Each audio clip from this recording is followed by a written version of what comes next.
I'm your narrator, Niteshade.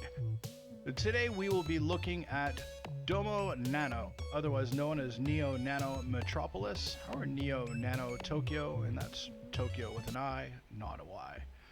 And for starters, we will have a quick look at one of the older digitally produced versions. This was all produced on the Korg Gadget application, and many have asked me how I make so big a sound in that application, and the answer is not as simple as one might presume. First of all, you can see the timing method that has been perfected over quite some time to get it all nice and synced. One thing you cannot see in here is the analog modulation that adds a lot of character to it all. But I most certainly do some dry takes as well, and so I got a little bit more room to mix.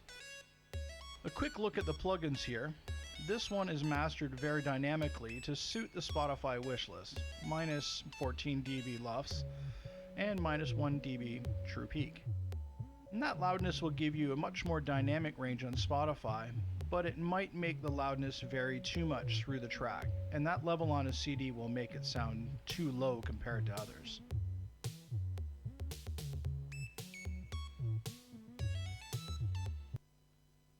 Let's move on to another project.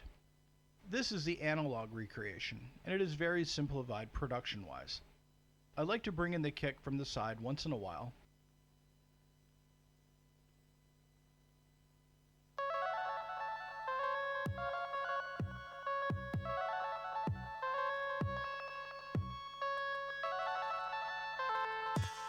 Like one of many details that gives us that chant feeling.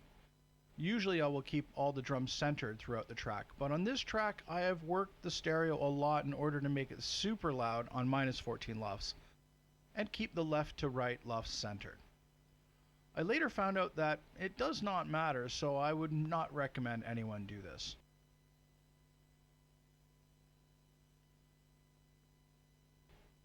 The drums have been sequenced on the Arturia drum brute impact, and this was made before I had an interface that could multi-track all the drums separately.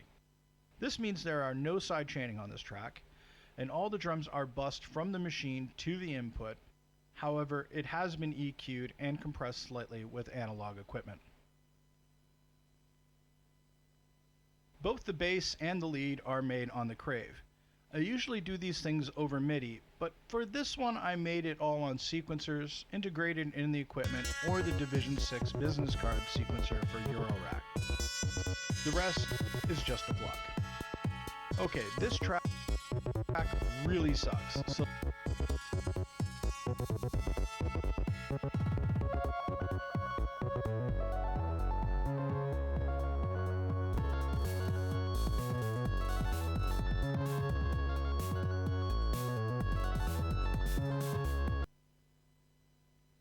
let's look at something I made this year.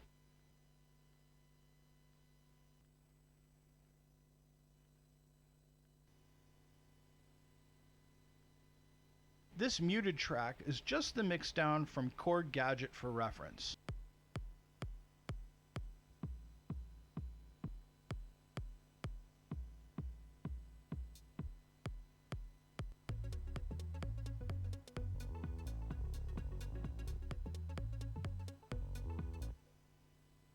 Is the MIDI for the drums. The snare bus here has a sidechain on it. The original snare is dry, but the duplicate is sent to the chain for reverb.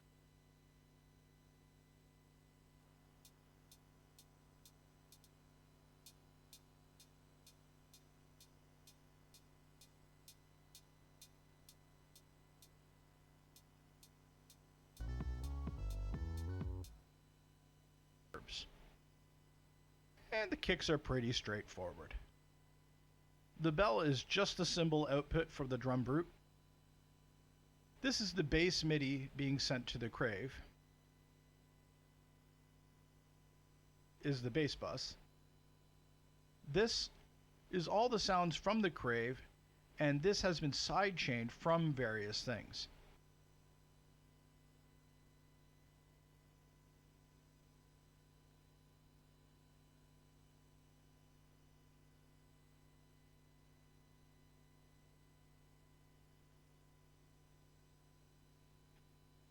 This is the polyphonic MIDI.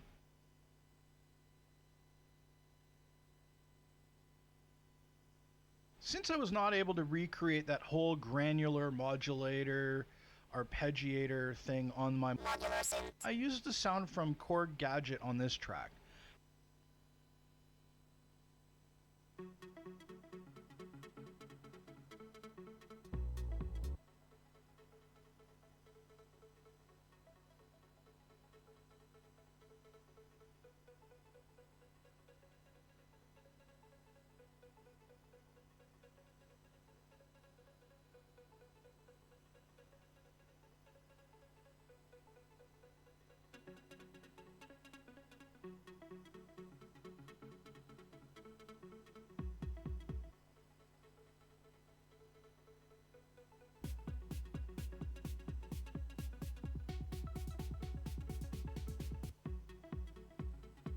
However, I kept just a smidgen there to add some depth.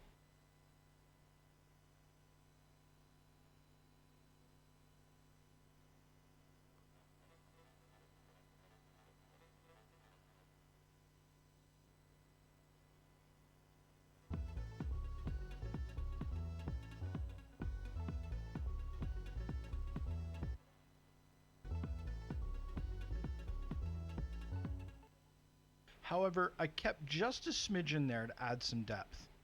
This is the MIDI lead in 2 octaves. Some more group tracks down here to add echo and reverb. This is the audio from the modular synth.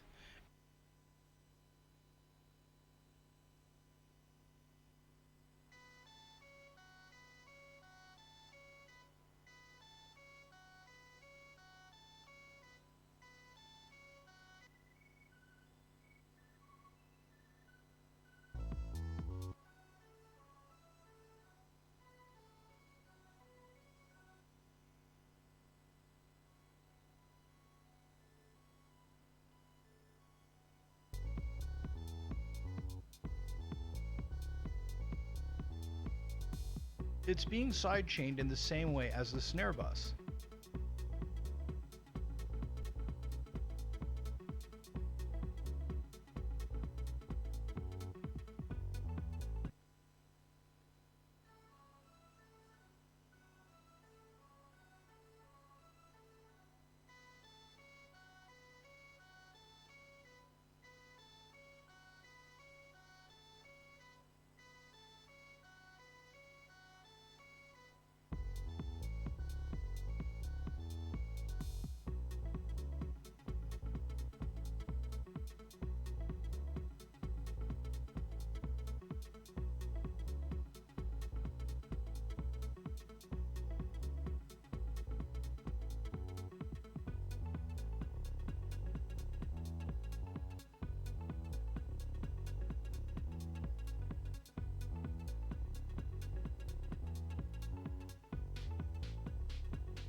Just a simple glue compressor at the end to boost the levels a smidge.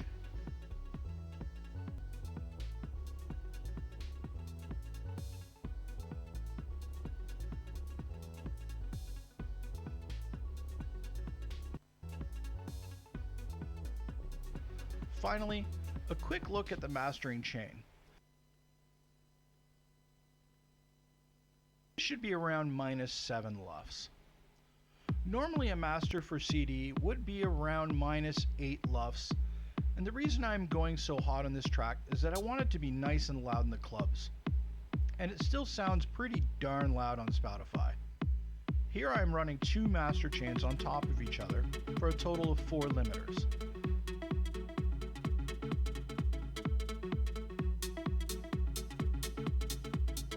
I could get similar results doing it once with harder settings.